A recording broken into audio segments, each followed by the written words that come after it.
You've been hurt, betrayed, used, and each time they walked away stronger while you fell deeper.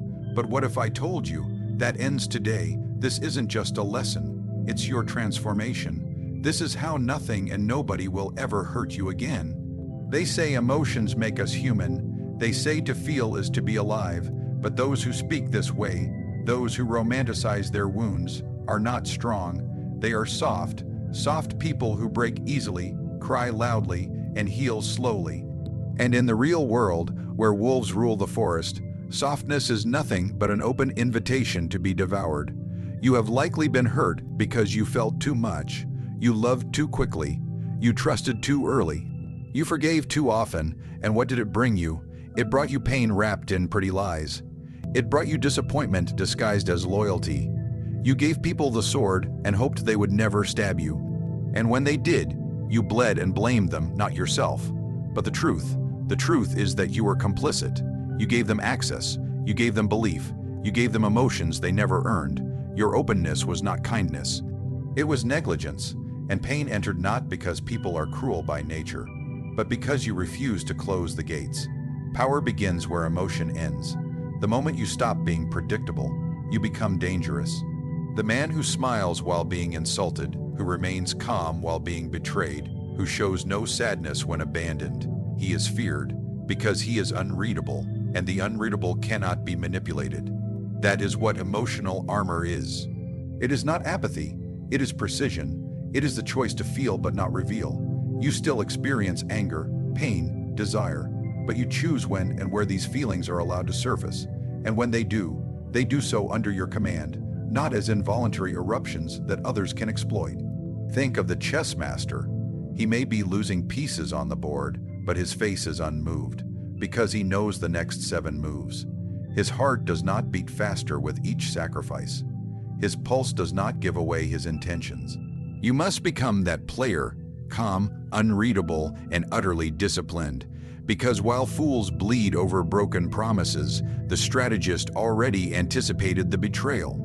You must train yourself to expect disloyalty, to anticipate deception, to prepare for loss. And when these things arrive, you must welcome them like old friends, not foreign enemies.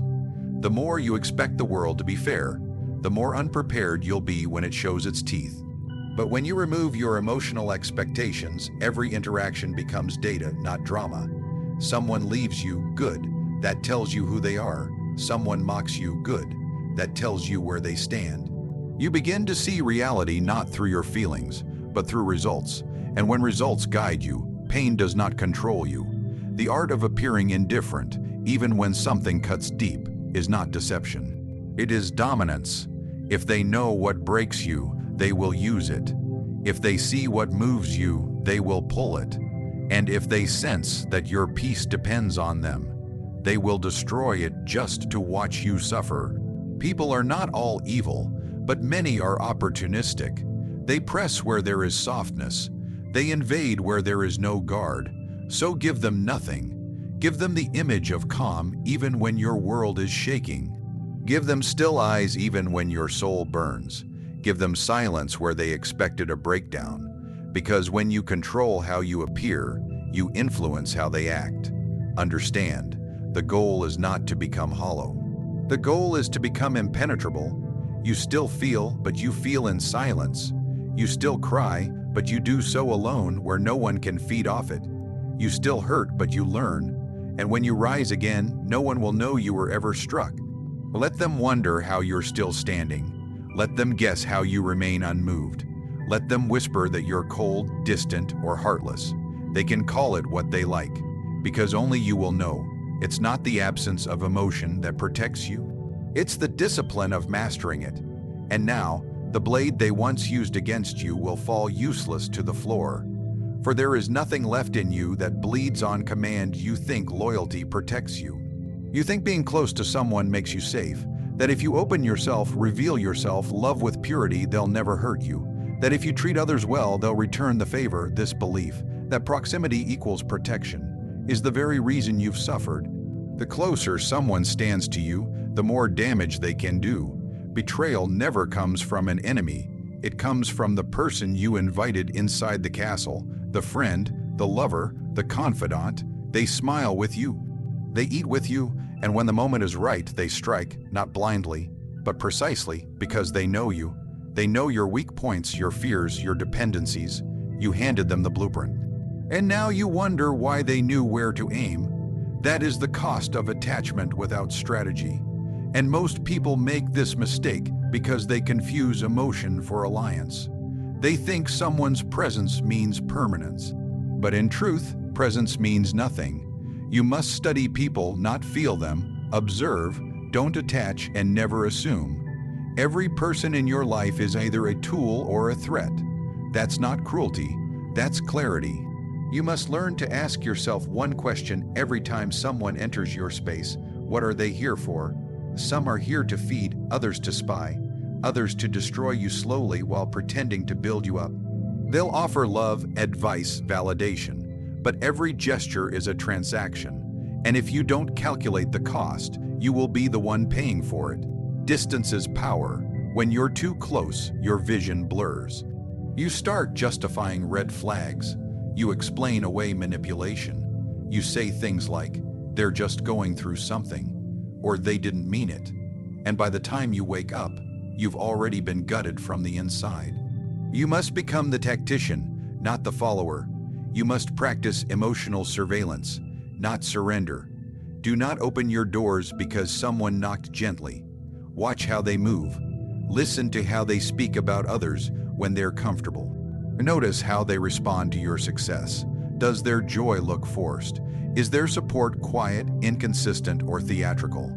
Never fall for loud praise. Praise is cheap. Consistency is the real loyalty, and even then, it must be tested. People show their true nature when you tell them no, when you don't respond, when you don't give them what they want. That is when the mask slips. You need to keep a distance even in closeness. Be polite. Be charming, but never reveal your full hand. If you expose your wounds too early, they'll be used against you. If you reveal your plans, they'll be copied, blocked, or mocked. Learn to enjoy the silence of privacy. Master the art of the unanswered message. Let them feel your absence without ever having to announce your exit. Powerful people are always watching. They don't speak much, but they see everything. They listen to what others say in front of them, and even more to what others say when they think no one is watching. They collect information quietly, not to gossip, but to guard. You must start treating everyone like a potential player in a dangerous game. And your job is to never let your king be exposed. Love without blindness, care with awareness, give without attachment, and when it's time to walk away, walk quickly without explanation. Strategic detachment is not emotional deadness. It's emotional discipline. You're not cutting people off to punish them. You're distancing yourself to protect your throne. When someone lies to you once, take note. Twice, create space. 3 times, remove access entirely. But do it calmly, with grace, with silence, because nothing unsettles the disloyal more than being locked out of your kingdom without a sound. They expect drama. They expect a fight. Give them nothing. Give them only absence, and let that be the echo that haunts them. You owe no one your vulnerability.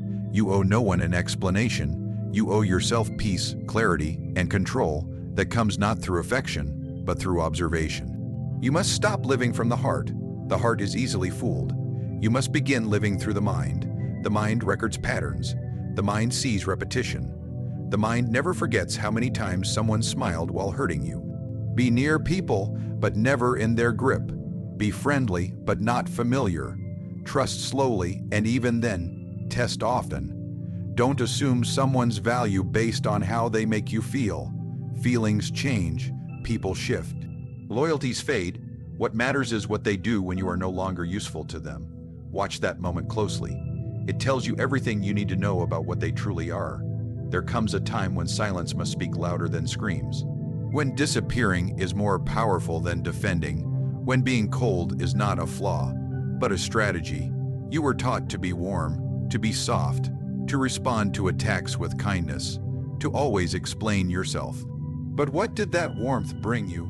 Weakness, vulnerability, an open door to those who used your kindness as a weapon. Let me ask you something. What has your mercy earned you? Respect? No. It earned you repeated betrayal.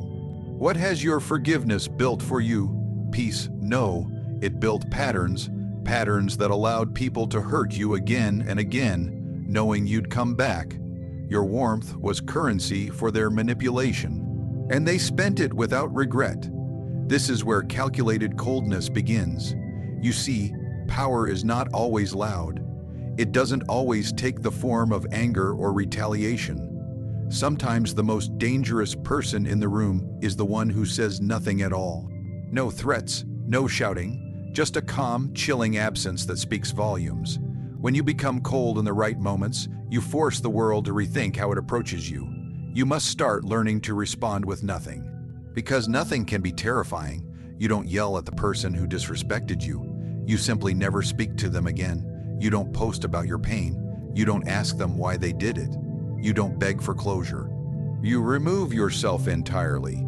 You subtract your energy like a scalpel, precise and final. And in that silence, they begin to feel the weight of what they've lost. You don't need to threaten. They expect your rage. They expect your emotional outburst. It reassures them that they still control your emotions. But when you show no reaction, when your silence is the only answer, it tells them they no longer have access to your energy. And that is unbearable for those who thrive on attention. Calculated coldness is not about being cruel for pleasure. It is about being decisive with your boundaries. You are not cold because you lack empathy. You are cold because you value your peace. You are cold because you've learned that not everyone deserves a response. Some people do not deserve a second chance or even a final conversation. Some people deserve only to be forgotten, without warning, without revenge, without noise. And when you do speak, you must speak rarely, precisely, and with weight. Every word must be intentional. Every silence must be meaningful. People must learn that your time, your energy, your attention, these are not gifts they are entitled to. These are privileges, and when abused, they vanish. In a world where everyone overshares, overreacts, and overexplains, be the exception. Be the one who doesn't beg. Be the one who doesn't chase. Be the one who doesn't justify their exit. Be the one who simply walks away and leaves them haunted by your absence. You must become a master of the unspoken consequence, the kind that doesn't need announcement or explanation. You were disrespected, so you vanished.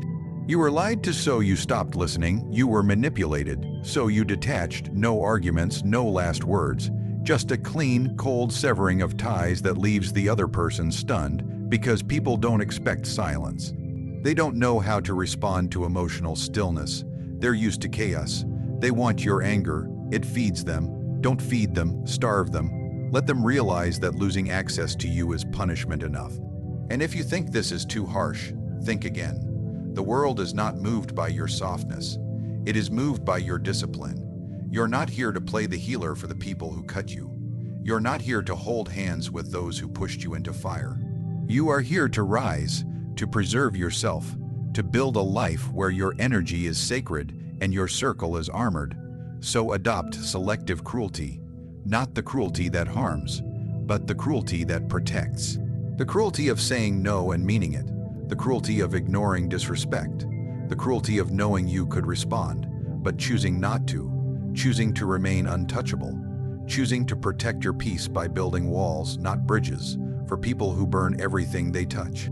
Let them say you've changed. Let them call you heartless. Those words mean nothing. What matters is that they no longer have the power to hurt you. What matters is that their access has expired. What matters is that you are no longer a participant in your own destruction. You are now the architect of your silence, the strategist of your survival, the sovereign of your soul. Not every battle is worth fighting. Not every insult needs a response. Not every enemy deserves your time. The most powerful move is not always to attack, it is to withdraw, not in fear, but in dominance. The greatest kings in history weren't those who fought the most. They were the ones who built kingdoms so unshakable that no one dared to challenge them. You are not meant to be at war with everyone. You are meant to sit on a throne no one can touch. And to do that, you must understand this. True power is silent. It does not announce itself. It does not explain. It does not chase. It does not beg for attention or recognition. It simply exists, unbothered, untouchable, and entirely self-sustaining. You've spent too long reacting to rumors, to opinions, to betrayals. You've tried to defend your name, protect your dignity, prove your worth, but you'll come to see. Oh, one wins in the noise. The more you explain yourself, the less they respect you. The more you chase justice, the more you validate the people who hurt you. The more you stay on the battlefield, the more likely you are to bleed. The wise do not fight battles they've already won internally, and you must realize, if someone hurt you, if someone betrayed you, if someone tried to bring you down, they already lost. Because their actions revealed their weakness, not yours. Their behavior exposed their character, not yours. The fact that they needed to harm you means they saw your strength. No one attacks what they don't fear. So you must learn to rise in silence, not out of pride, but out of strategy. You don't block them, you ignore them. You don't confront them, you eclipse them. You don't react, you rebuild, quietly, relentlessly, out of their reach, out of their vision, until your life becomes so elevated, so peaceful, so fortified. They no longer matter. They no longer exist in your reality. Power is found in restraint, in walking away when you could destroy, in staying silent when you could expose, in choosing elevation over retaliation. Anyone can scream, anyone can fight, but very few can disappear, improve, and return so unrecognizable that no one dares to touch them again. You must become that person, the one who rises so high, their enemies are forced to speak your name with respect, even when they hate you. The one who builds so quietly, your success sounds like thunder when it finally arrives. The one who retreats, not to hide, but to sharpen the blade, to strengthen the walls, to master the mind. Let them mock you for your silence. Let them assume you've lost. Let them whisper that you're weak, afraid, finished. You say nothing, because in your silence you are building. In your stillness you are planning. And when you return not as a victim, but as a sovereign. You will find that solitude is not empty. It is strategic. The throne is not found in the crowd. It is built in the quiet, in the dark, where no one sees you, where no one can interfere. And when you learn to be alone, truly alone, without the need for validation, for applause, for revenge, you become invincible. Because now, nothing and nobody can pull you back into chaos. You are above it. You don't lower yourself to insult. You don't answer the bait. You let people drown in their noise while you remain untouched in your silence. They wanted a reaction. They wanted to see if they could still hurt you. They wanted to know if they still mattered, but you gave them nothing. You gave them absence. You gave them irrelevance, and in doing so, you showed them your final form, unshakable, unavailable, and undefeated. You don't win by proving you're stronger. You win by becoming unreachable. You don't teach people lessons with your words. You teach them with your distance, with your results, with your transformation. And when they see you again, if they ever do, they won't recognize the person they once tried to break. They will only see the throne, and they will know they no longer belong anywhere near it. You were not born to be broken. You were not made to be a target, a victim, or someone's emotional experiment. Every betrayal you've faced, every lie you've been told, every time they took you for granted, it happened not because you were weak, but because you gave access without armor, attachment without strategy, mercy without measure. But that ends now. You've learned that to survive in this world, and more than survive, to dominate, you must become unreadable, emotionally armored, strategically detached, cold when it counts, silent when it matters. You no longer react, you calculate. You no longer defend yourself, you disappear. You no longer fight battles meant to drain you. You elevate until no one dares challenge you. The old version of you, open, reactive, too kind for your own good, is gone. Buried with the past, what remains now is a sovereign, a mind that doesn't beg, a heart that no longer bleeds on command, a presence that commands respect not through noise, but through absence. You do not exist for their comfort. You do not shrink for their approval. You rise quietly, ruthlessly, relentlessly, and from this day forward, nothing and nobody will ever hurt you again.